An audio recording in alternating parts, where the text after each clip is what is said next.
एक मंत्र जो हमें लगातार हम सबको कहना होगा, दवाई भी और कड़ाई भी। तो देश में 24 घंटे में कोरोना संक्रमण के 81,466 नए मामले, 469 लोगों की मौत हो चुकी है पिछले 24 घंटे में। ये जो कोरोना की दूसरी लहर आई है, ये बिल्कुल जानलेवा साबित हो रही है। 50,356 मरीज इलाज के बाद हालांकि स्वस्थ हुए हैं। अब तक 6,87,79,138 लोगों को कोरोना की वैक्सीन भी दी जा चुकी है।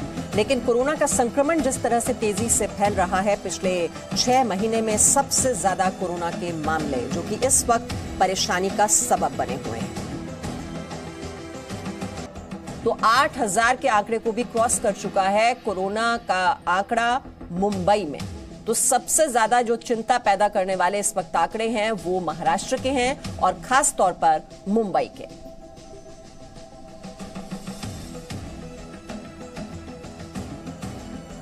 और इस वक्त हमारे साथ 3 रिपोर्टर्स हमारे जुड़े हुए हैं। दिल्ली से ब्रह्म प्रकाश दुबे हमारे साथ हैं, मुंबई से रुचा वजह हमारे साथ जुड़ी हुई हैं और चंडीगढ़ से अनमोल गुलाटी भी इस वक्त हमारे साथ है। सबसे पहले तो ब्रह्म, ये आंकड़े 81,000 से ज्यादा कोरोना का संक्रमण, इतने ज्यादा केसेस, और अब आज का दिन बहुत ही अहम माना जा रहा है इस लिहाज से कि कैबिनेट सचिव स्तर की ये बैठक भी बुलाई गई है। उसमें राज्य के जो मुख्य सचिव हैं उनको भी जोड़ा जाएगा। किस तरह से जो आउट ऑफ कंट्रोल दिखाई दे रहा है इस वक्त कोरोना, कैसे इसे नियंत्रित किया जाए, क्या कुछ बहुत ही अहम और सख्त फैसले लिए जा सकते हैं इस बैठक में? जी बिल्कुल मीमांसा, देखिए कैबिनेट सेक्रेटरी ने जो बैठक बुलाई है आज वो इसी लिहाज से है क्योंकि आप देखिए मध्य फरवरी से लेकर और मार्च महीने तकरीबन 1.5 महीने में जो कोरोना संक्रमण में जिस तेजी से बढ़ोतरी हुई है उससे केंद्र सरकार की चिंता बढ़ गई है। खासतौर से महाराष्ट्र में आप औसतन देखिए तो हर दिन बीते एक सप्ताह से 40,000 के लगभग एवरेज औसत 40,000 के लगभग हर दिन मामले आने लगे हैं और इसमें तेजी से बढ़ोतरी हो रही है। देश के 7 राज्यों से है मीमांसा, जो लगभग 80 से 85% कोरोना संक्रमण के आंकड़े इन्हीं राज्यों से आ रहे हैं, जिसमें महाराष्ट्र सबसे टॉप पर है। इसके अलावा पंजाब है, दिल्ली है, मध्य प्रदेश है, केरल है। तो इन जो 7 राज्य हैं इनको लेकर सबसे ज्यादा फोकस है। देश के तमाम मुख्य सचिव, तमाम राज्यों के जो मुख्य सचिव हैं वो आज इस बैठक में मौजूद रहेंगे। स्वास्थ्य मंत्रालय के बड़े अधिकारी भी मौजूद रहेंगे। इसके अलावा ICMR के DG और तमाम जो एक्सपर्ट्स होते हैं वो भी कैबिनेट सेक्रेटरी की बैठक में मौजूद रहेंगे। इसमें इस पर चर्चा होगी कि आगे संक्रमण को रोकने के लिए क्या क्या कदम उठाए जा सकते हैं और कैसे सख्ती बढ़ती जा सकती है। कई राज्यों में मैं आपको बता दूं इस तरह की स्थिति बनी है कि वहां पर फिर से लॉकडाउन लगाया जा सकता है। महाराष्ट्र, मध्य प्रदेश जैसे राज्य हैं जहां तेजी से कोरोना संक्रमण बढ़ रहा है, तो उसको लेकर भी राज्यों पर यह छोड़ा जा सकता है कि वो अपने लिहाज से लॉकडाउन लगा सकते हैं पूरे राज्य में, क्योंकि पहले कहा गया था कि राज्य अपने लिहाज से तय नहीं कर सकते लॉकडाउन के लिए। लेकिन अगर ये विस्फोटक स्थिति बनती है, आप देखिए कि कहां मध्य फरवरी में 13 फरवरी को 8,000 9,000 के लगभग मामले आ रहे थे इस साल, और लेकिन 1.5 महीने के भीतर ही कहां 60,000 70,000 मामले 24 घंटे के भीतर आने लगे हैं। तो जो इस तरह की तेजी से बढ़ोतरी हुई है, और इसमें एक महत्वपूर्ण बात है मीमांसा कि जो डेथ हो रही हैं उनमें डेथ के आंकड़ों में भी एकदम से जंप आया है। 24 घंटे के भीतर जो मौतें हो रही हैं वो भी लगातार तेजी से बढ़ रही हैं, जिससे केंद्र सरकार की चिंता बढ़ गई है। यही वजह है कि आज मुख्य सचिवों के साथ बैठक में कैबिनेट सेक्रेटरी इस पर मंथन करेंगे कि आगे क्या क्या स्टेप्स उठाए जा सकते हैं इस संक्रमण को रोकने के लिए। लोगों को पहले ही सलाह दी जा रही है कि वो जो सोशल डिस्टेंसिंग है, जो सावधानियां हैं वो बरतें। और इसके साथ ही देखिए वैक्सीनेशन अभियान भी 7 दिन कर दिया है कि सरकारी छुट्टी भी हो उस दिन भी वैक्सीनेशन चलेगा, और तकरीबन 7 करोड़ लोगों को वैक्सीनेशन होने भी वाला है। लेकिन इस सब के बावजूद महामारी तेजी से फैल रही है, इसलिए बैठक हो रही है। कहा कि सबसे ज्यादा प्रभावित राज्य है वो इस वक्त महाराष्ट्र है, और मुंबई से रुचा वजह हमारे साथ हैं। रुचा, संपूर्ण लॉकडाउन की क्या तैयारी हो रही है महाराष्ट्र में?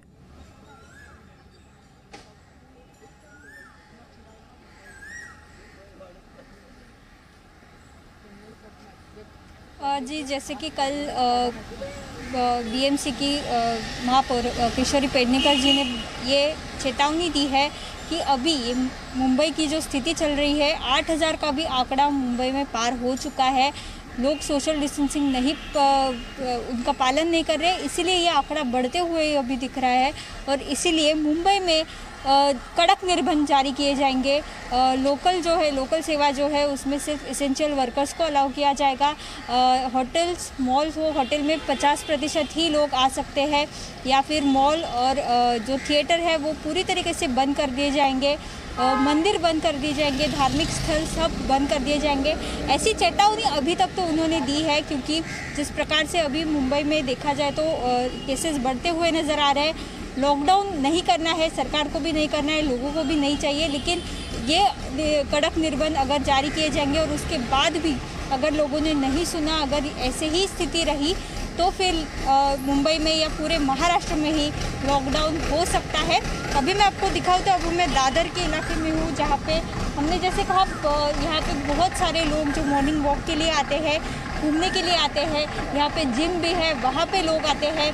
फिर यहाँ पे एक बड़ा मैदान है शिवाजी पार्क, जहाँ पे ये बच्चे सब खेलने आते हैं, क्रिकेट खेलने आते हैं या बाकी खेल खेलने आते हैं। जैसा कि हमने कहा बच्चों में भी कोरोना बढ़ते हुए नज़र आ रहा है, तो अभी ज़्यादा से ज़्यादा खबरदारी लेने का समय आ गया है, लेकिन लोग ये नहीं मान रहे हैं। लोग सोशल डिस्टेंसिंग, कोरोना के नियमों का पालन नहीं कर रहे हैं और इसीलिए ये कोरोना केसेस बढ़ते हुए नज़र आ रहे हैं। 8000 का आंकड़ा अब तो पार हो चुका है मुंबई में, तो स्थिति हम देख सकते हैं कि बहुत ज़्यादा डरावनी हो गई है। जल्दी से मैं जरा चंडीगढ़ से अनमोल गुलाटी भी हमारे साथ हैं, उनसे भी अपडेट ले लूं। अनमोल, वहां पर बताइए क्या हालात हैं और किस तरह की गाइडलाइंस वहां जारी की गई हैं कोरोना को कंट्रोल करने के लिए? कॉल कटा हुआ मेरा कॉल।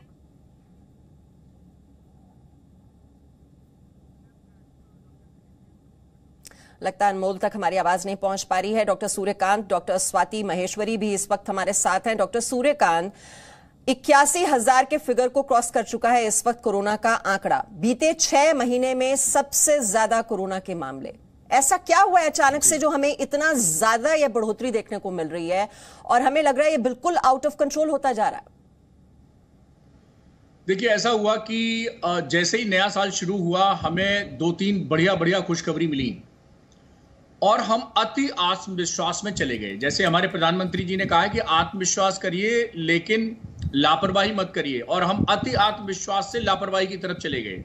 नए साल में हमें वैक्सीन का तोहफा मिला। नए साल में हमें कोरोना की जो संख्या थी, केसेस की संख्या पूरे देश में, वो काफी हिसाब से कम हो गई थी। इन दोनों कारणों से हम खुद, मैं अपनी बात बता रहा हूं, हम चिकित्सक लोग, समाज के लोग, सभी लोग ये सोचने लगे थे कि कोरोना से अब हमको छुट्टी मिलने वाली है जल्दी ही।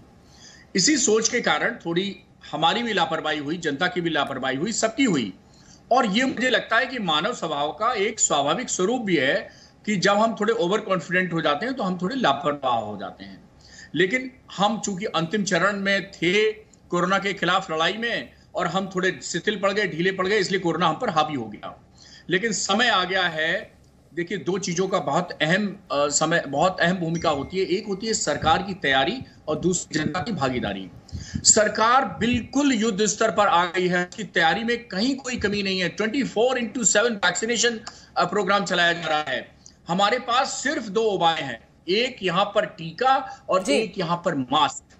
ये सिर्फ और सिर्फ 2 तरीके हैं जो हमें 2021 में कोरोना से मुक्ति दिलाएंगे, और मुझे पूर्ण विश्वास है कि भारत कोरोना से 2021 में मुक्ति पाएगा। लेकिन आपके दर्शकों से मेरा विनम्र निवेदन है कि इन दोनों चीजों पर अमल विश्वास रखें, अटल विश्वास रखें। और मैं अक्सर कहता हूं कि वैक्सीनेशन प्रोग्राम में उसी तरह पार्टिसिपेट करिए जैसे होली मनाते हैं, दिवाली मनाते हैं, ईद मनाते हैं, अपना ये गुड फ्राइडे मनाते हैं, कोई भी मनाते हैं। तो हर त्योहार की तरह बिल्कुल इसको टीकाकरण को एक डॉक्टर सूर्यकांत, आपने कहा देखिए कि लापरवाही लोग बरत रहे हैं, लेकिन दूसरी बात जो देखने में आ रही है डॉक्टर स्वाति, कि जो यंग पॉपुलेशन है वो अब ज्यादा इसकी चपेट में आ रही है। आप इसको किस तरह से एनालाइज करेंगे? क्योंकि ये कह रहे हैं कि जो म्यूटेंट वायरस है वो ऐसे लोगों को भी अटैक करना उसने शुरू कर दिया है जो अभी तक मान रहे थे कि उनकी इम्यूनिटी बहुत अच्छी है, और ये इस वजह से हो रहा है कि ये म्यूटेंट वायरस है, ये अपने रंग रूप लगातार बदल रहा है और ज्यादा स्ट्रांग होता जा रहा है। देखिए मीमांसा जी, इसमें 2 बातें हैं। पहली बात यह है कि हाँ जरूर अब हमारे यहाँ स्ट्रेन्स हैं तरह तरह के जो कि इम्यूनिटी को बाईपास करना जानते हैं, और इस वजह से यंग लोग भी अफेक्टेड होने लगते हैं। वहीं अगर आप देखें तो स्कूल खुले, कॉलेज खुले, लोगों के वर्क प्लेस में ज़्यादा लोग की तादाद जो है वो अलाउ करी गई, फैक्ट्रीज खुली। इस वजह से जो एक वर्किंग क्लास होती है, जो 18 से 44 साल का जो ये ग्रुप होता है, जिसमें इस वक्त हम सबसे ज़्यादा इन्फेक्शन देख रहे हैं, यही बाहर निकलता है और इसी का कम्युनिकेशन होता है बाकी लोगों से, वही घुलता मिलता है है बाकी लोगों से। ऐसी स्थिति में इसीलिए इनमें हम ज्यादा संक्रमण देख रहे हैं और इसीलिए अब कहीं ना कहीं जो हमारा टीकाकरण का दायरा है वो भी बढ़ाना बहुत जरूरी होगा, क्योंकि अगर आप देखें तो हमारी जो 70% जनता है वो बिलो 45 है और कहीं ना कहीं ये जो वर्किंग क्लास है, जो मेट्रो में बैठ रहा है, जो बस में बैठ रहा है, जो काम पर जा रहा है, जिसको काम पर निकलना बहुत जरूरी है, जिसकी आजीविका नहीं चलेगी बिना काम पे निकले, उन तक भी वैक्सीन अगर जल्द से जल्द हम पहुंचाना शुरू करें। और देखिए सरकार ने इसकी तरफ कदम भी उठाया है कि इस महीने हम 45 से अबव वालों को जल्द से जल्द वैक्सीन करेंगे और इसीलिए हॉलीडेज पर भी बोला गया है कि नॉन स्टॉप वैक्सीनेशन चलेगा।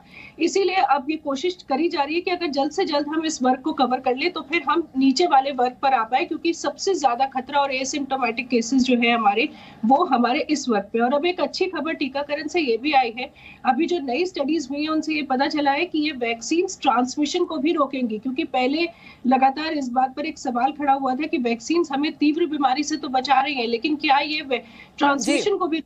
तो अब ये खबरें आनी शुरू हो गई हैं, स्टडीज आनी शुरू हो गई है कोविशील्ड के ऊपर, मॉडर्ना, फाइजर, इन सभी वैक्सीन ने अपना डेटा रिलीज किया है जहां उन्होंने बोला है कि 64% तक हमारी वैक्सीन ट्रांसमिशन को भी रोकेंगी और जो भी व्यक्ति टीका लगवाएगा उसके अंदर वायरल लोड बहुत कम हो जाएगा।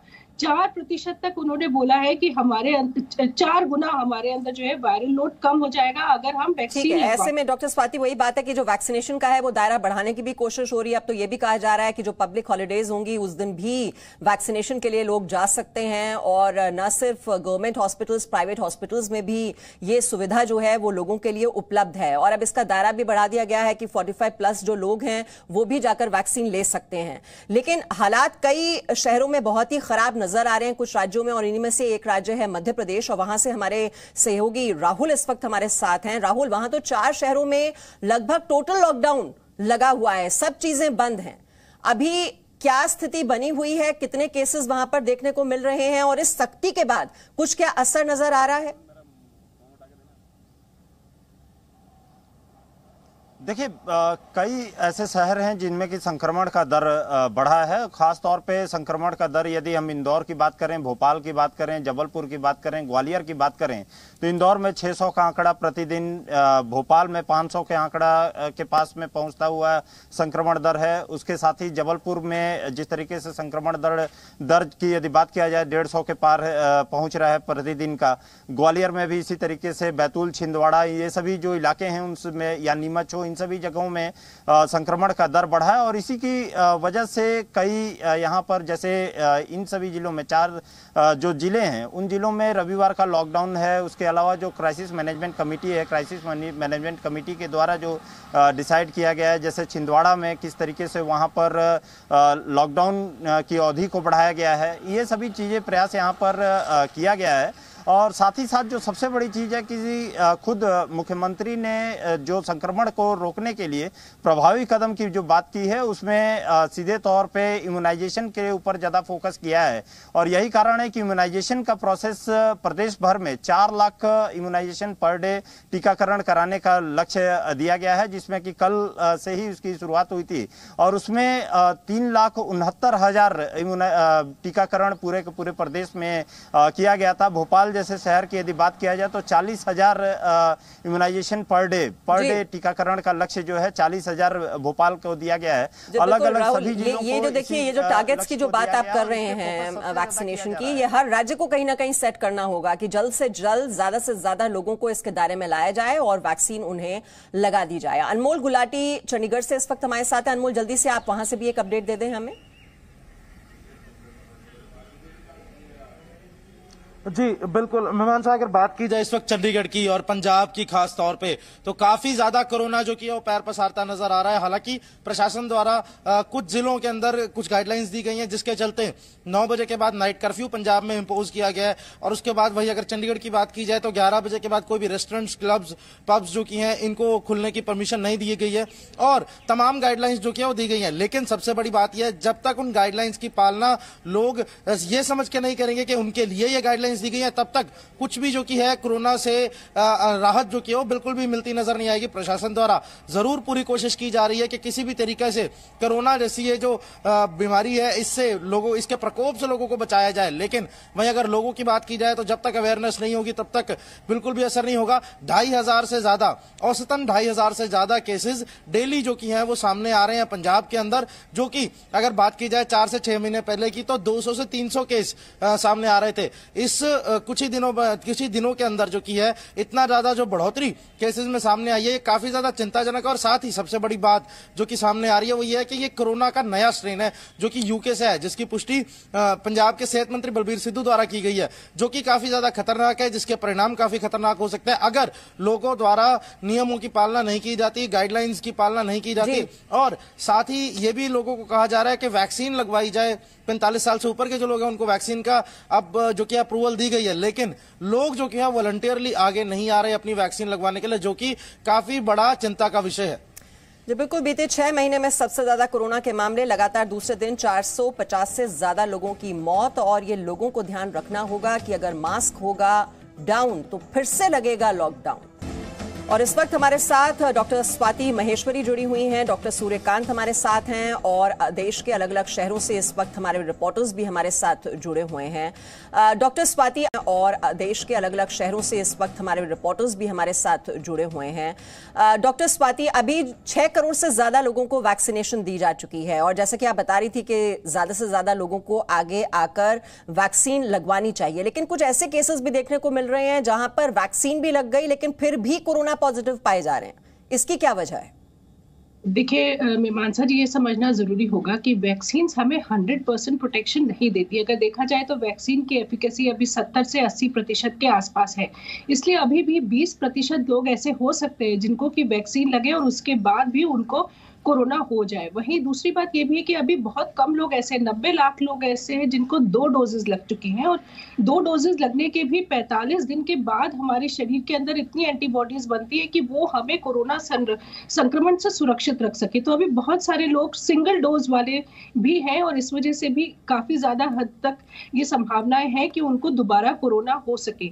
वहीं हमें ये भी समझना जरूरी है कि अब स्ट्रेन्स भी हैं और स्ट्रेन्स पर जो वैक्सीन होती है वो पूरा 100% उन पर भी असर नहीं डालती। और ये स्टडीज भी साफ तौर से बता चुकी हैं कि अगर आपको नॉर्मल स्वाभाविक तौर से कोरोना संक्रमण हुआ है और आपने वैक्सीन से भी एंटीबॉडीज अगर अपने शरीर में बनाई है, दोनों ही स्थिति में भी दोबारा संक्रमण होने की संभावनाएं रहती हैं। तो ये वायरस क्योंकि अपनी संरचना बदल रहा है और इम्यूनिटी को एस्केप करना सीख गया है, उसको चकमा देना सीख गया है, इस वजह से ये दिक्कतें ज्यादा हो रही है। और वहीं लोगों के अंदर भी एक ये धारणा आ जाती है कि अब हमने वैक्सीन लगवा ली, अब हमें मास्क लगाने की जरूरत नहीं है, अब हमें सोशल डिस्टेंसिंग की जरूरत नहीं है, अब तो हम बिल्कुल ठीक हो गए। और ऐसे में आप ऐसी जगहों पर ज्यादा जाने लगते हैं जहां हाई वायरल लोड होता है। हो सकता है आप पार्टी में जाने लग गए, हो सकता है आप आयोजनों में शामिल होने लग गए, शादियों में जा रहे हैं और वहां आप लोगों से मिल रहे हैं और वहां वायरल लोड हाई है। और ऐसी स्थिति में क्योंकि आपने एक ही डोज ली है अभी, तो आपको दोबारा होने की संभावना। ठीक है डॉक्टर सूर्यकांत, जो बात है डॉक्टर स्वाति कह रही हैं, ऐसा भी होता है कि जब आप एक बार वैक्सीन लगवा लेते हैं तो एंटीबॉडीज धीरे धीरे डेवलप करती हैं और कम से कम आप जब वैक्सीन लगवा लेंगे तो कम से कम आपके लिए लाइफ थ्रेटनिंग नहीं होगा, आपको वो सुरक्षा मिल जाएगी वैक्सीन लगवाने के बाद, भले ही आप कोरोना पॉजिटिव पाए जाएं। डॉक्टर स्वाति जी ने बहुत अच्छे तरीके से समझाया है, मैं पूरी तरह से सहमत हूं उनकी बात से। मैं आपको बता दूं कि जो टीका लगता है, वैक्सीन लगता है, उसके 3 उद्देश्य होते हैं। सबसे पहला उद्देश्य तो ये होता है कि ऑफ कोर्स उसकी जो एफिकेसी है, जैसा स्वाति जी ने बताया कि हमारी जो भारतीय स्वदेशी वैक्सीन हैं दोनों, उनकी 70 से 80% एफिकेसी है। अब ये जो 70 से 80% एफिकेसी वाली जो कैटेगरी है, इसमें से 3 तरह से बचाव वैक्सीन करती है। पहला कि आपकी इतनी सीवियर बीमारी कोविड से ना हो कि आपकी मौत हो जाए, तो ये मोर्टेलिटी को प्रिवेंट करती है। और number 2, severity of the disease, माने बहुत गंभीर बीमारी ना हो जाए, आपको निमोनिया ना हो जाए, ARDS ना हो जाए, दूसरे कॉम्प्लिकेशंस ना हो जाए, आपको ICU में ना भर्ती होना पड़े, वेंटिलेटर पे ना जाएं, ये इससे भी बचाव करती है। और तीसरा बचाव जो है, जो जिसके लिए जनता पूरी तरह से ये कॉन्सेप्शन रखे है कि यही करती है कि भाई हमें संक्रमण ना होने पाए। लेकिन समस्या यह है कि वैक्सीन यहां लगती है और बॉडी के अंदर इम्यूनिटी क्रिएट करती है।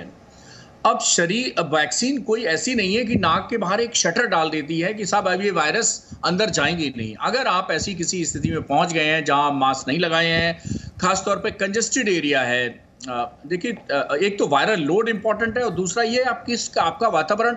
क्या आप एक कमरे के अंदर 10 लोग हैं? क्या आप एक शॉपिंग मॉल के एक ही फ्लोर पे 1000 लोग हैं, 500 लोग हैं, 50 लोग हैं? और या आप ओपन स्पेस में हैं, इसका भी फर्क पड़ता है कि आप इतने खुले वातावरण में हैं या कंजेस्टेड वातावरण में हैं।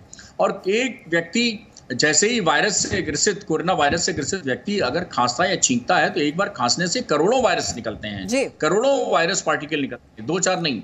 और ये सब आपके नाक के अंदर जा सकते हैं।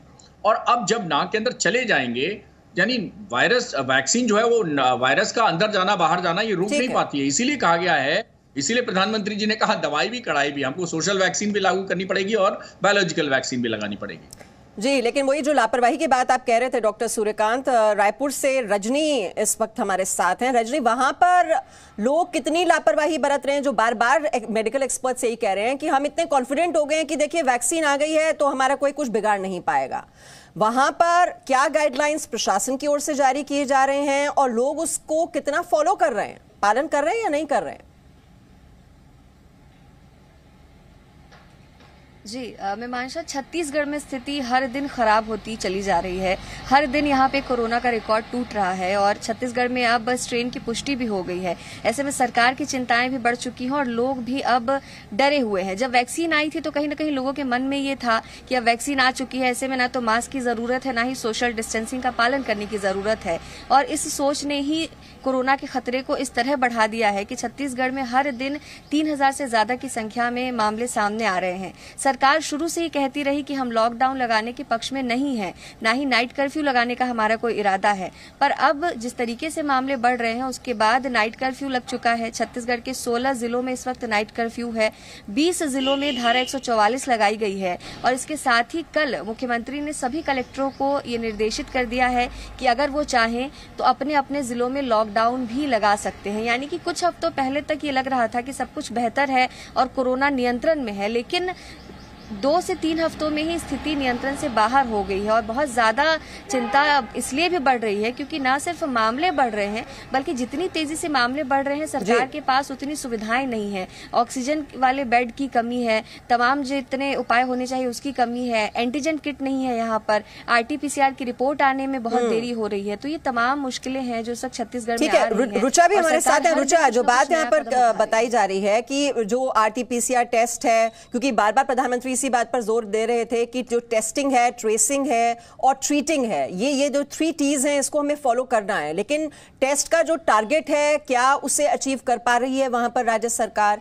क्या उस अनुपात में क्या बेड्स की संख्या बढ़ाई जा रही है? क्योंकि अब जाहिर तौर पर अगर मरीजों की संख्या बढ़ रही है तो हॉस्पिटल में जो रिसोर्सेज हैं उस पर भी जरूर बोझ बढ़ रहा होगा।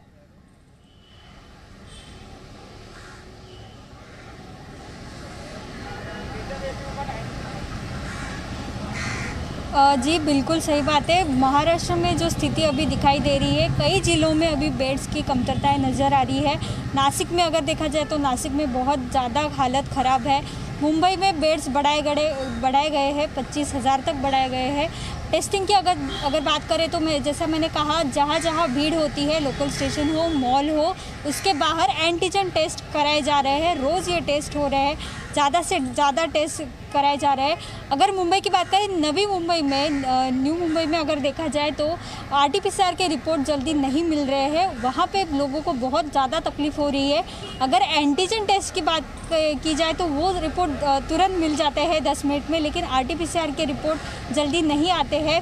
कई जगहों पे रिपोर्ट बनाए नहीं गए हैं, ऐसे भी समस्याएं दिखाई दे रही है। जहाँ तक बेड और ऑक्सीजन या वेंटिलेटर की बात है, उसकी कमतरताएं कुछ छोटे छोटे जिलों में अभी नज़र आ रही है। क्योंकि जैसे जैसे केसेस बढ़ रहे हैं, पिछले साल की ये याद दिला रहा है। क्योंकि पिछले साल जैसी लहर आई थी, पहली लहर आई थी, उसके बाद जो हाल हुआ था, बेड नहीं थे, ऑक्सीजन सिलेंडर नहीं थे, वेंटिलेटर नहीं था। ठीक है अनमोल, आप भी वहां से जल्दी से अपडेट दे दीजिए। वहां पर बेड्स की संख्या की बात की जाए, टेस्टिंग की बात की जाए, तो कोई एक टारगेट क्या सेट कर रही है राज्य सरकार?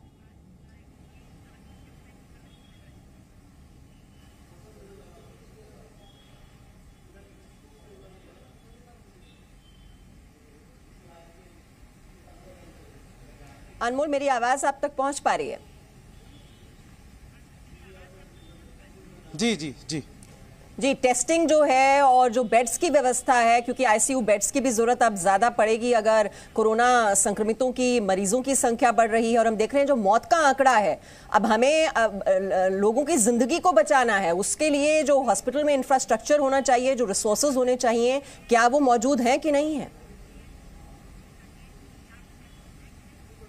हाँ जी बिल्कुल। सबसे पहले अगर बात की जाए सरकारी जो हॉस्पिटल्स है, जो गवर्नमेंट हॉस्पिटल्स हैं, उसकी अगर बात की जाए तो गवर्नमेंट हॉस्पिटल्स के अंदर जितने भी प्रॉपर जो इक्विपमेंट्स होने चाहिए वो इस वक्त तैयार कर लिए गए हैं पंजाब के अंदर। और पंजाब के अंदर आईसीयूज की संख्या बढ़ा दी गई है और साथ ही साथ जितने प्राइवेट हॉस्पिटल्स हैं उनको भी इंस्ट्रक्शन दी गई है, क्योंकि जिस तरह से कोरोना पंजाब में पैर पसार रहा है तो उसके चलते खतरा ये है कि आने वाले दिनों में तादाद इतनी बढ़ सकती है कि जितने सरकारी हॉस्पिटल्स हैं उनके अंदर भी जो की है बेड्स की या आईसीयूज की कमी हो सकती है, जिसके चलते आईसीयूज और वेंटिलेटर्स के इस्तेमाल के लिए प्राइवेट हॉस्पिटल्स को भी इंस्ट्रक्शन दी गई है कि आने वाले समय में अगर जरूरत पड़े तो प्राइवेट हॉस्पिटल्स का भी इस्तेमाल किया जाए। वहीं अगर बात की जाए पंजाब की, तो हालांकि जो पहले जब कोरोना अपने पीक पर था तो पंजाब के अंदर डेथ रेट काफी कम था, लेकिन जो यूके से नया स्ट्रेन पंजाब के अंदर एंटर हुआ उसके चलते जो डेथ रेट है पंजाब का वो काफी ज्यादा बढ़ चुका है, जिसके चलते साफ तौर पर अब चिंता प्रशासन द्वारा जताई जा रही है। हालांकि आइसोलेशन पंजाब में अभी भी उस लेवल पर नहीं की जा रही जिस लेवल पर की जानी चाहिए थी, क्योंकि प्रदेश सरकार देखिए अपनी ओर से सख्ती लागू कर सकती है, दिशा निर्देश भी जारी किए जा रहे हैं, लेकिन ये आम लोगों की, हम सबकी ये जिम्मेदारी बनती है कि 2 गज की दूरी और मास्क अभी भी जरूरी है, क्योंकि कोरोना कहीं गया नहीं और आप देख रहे हैं किस तरह से संक्रमण बढ़ता जा रहा है। कोरोना की बढ़ती लहर के बीच हालांकि हरिद्वार में कुंभ की शुरुआत भी हो गई है। भक्ति और श्रद्धा का यह समागम 1 महीने तक चलेगा और इसमें देश दुनिया से हजारों लाखों लोग आएंगे। हालांकि उत्तराखंड सरकार ने हरिद्वार से लेकर पूरे प्रदेश में कोविड को लेकर बड़ी तैयारियां कर रखी हैं।